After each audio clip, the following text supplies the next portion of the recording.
Prince Andrew's lack of regret over associating with a convicted sex offender was one thing, but it was his apparent lack of empathy for the victims that has drawn the most criticism.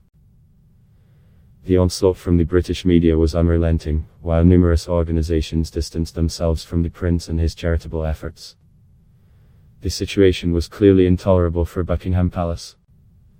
Prince Andrew, whose official title is the Duke of York, was pictured arriving at the Queen's residence on Tuesday, and by Wednesday evening, he was out of a job. In what amounted to a resignation statement, the Duke was decidedly more contrite than in his BBC interview of a few days earlier. Notably, Andrew added that he was willing to help any appropriate law enforcement agency with their investigations, if required. So far, no formal requests have been made by US authorities, but if they come, they will provide the next chapter in this sorry royal saga. The decision to step aside was presented as the Duke's. A royal source said that the Queen had been involved in the discussions, as well as his brother Prince Charles, the heir to the throne. The source told CNN that the outcome was regarded as the best way forward because nothing was more important than the institution of the monarchy itself. The implication, that he had become a liability and had to go. British media outlets reported Thursday that Andrew's resignation will mean he will no longer receive an allowance from the sovereign grant, essentially an expense account funded by the government that covers the costs of travel, staff, bills and the upkeep of royal palaces.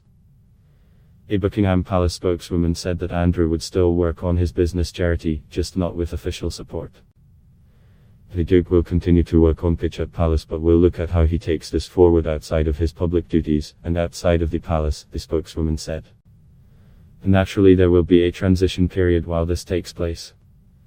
The news is unlikely help dampen the firestorm that has enveloped Andrew. That will continue until he's seen to have shown sufficient penance and, more importantly, empathy to the real victims here, the women Epstein preyed upon. In the meantime, the institution into which the prince was born has gone into damage control. This has damaged the royal family, royal commentator Peter Hunt told CNN Thursday. The Duke was toxifying the brand of the House of Windsor, Hunt said, and that the palace will be desperately hoping that the toxicity will now disappear because they sacked Prince Andrew. Public engagements for other members of the royal family have continued. Despite her matrimonial milestone on Wednesday, it was business as usual for the Queen, who presented an award to renowned nature broadcaster David Attenborough in London. Meanwhile, Prince Charles, the heir to the throne, and his wife, the Duchess of Cornwall soldiered on with their official tour of New Zealand.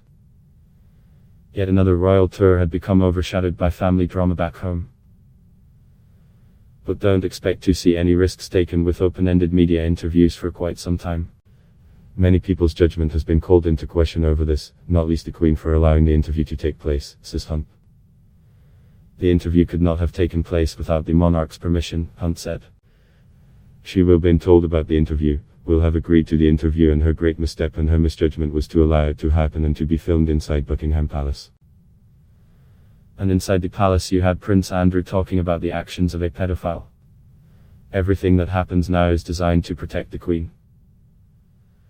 Andrew is still her son, the blood bond is unbreakable, but his actions have undermined her, and she had no option to withdraw her professional support for him.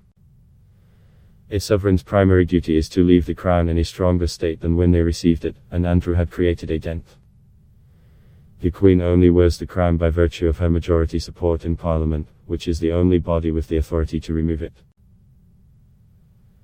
That's where Andrew created a vulnerability for her, and it became apparent in another TV moment this week. During the first general election leaders' debate on it, Prime Minister Boris Johnson and his main opponent, Labour leader Jeremy Corbyn, were asked if the monarchy was fit for purpose. That would have been enough to prompt gasps within Buckingham Palace, without even hearing the answer. The sacking of Prince Andrew, as it is unprecedented. We have to go back to the abdication of Prince Edward VE in 1936 to see anything vaguely comparable, said Hunt. The position of the monarch is now up for question in 2019, which it wouldn't have been just a few weeks ago. It's being raised in debates during the British general election campaign.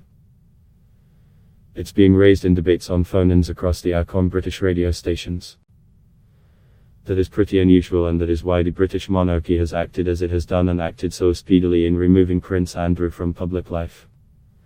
The British tabloids are convinced that Andrew was nudged before he was able to jump from his position in the firm.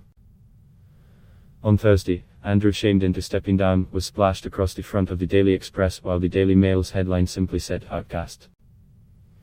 If it is indeed the case that the Queen forced Prince Andrew to step aside, it is a decision that would have been taken in the spirit of her long reign, which is always to put duty above all else.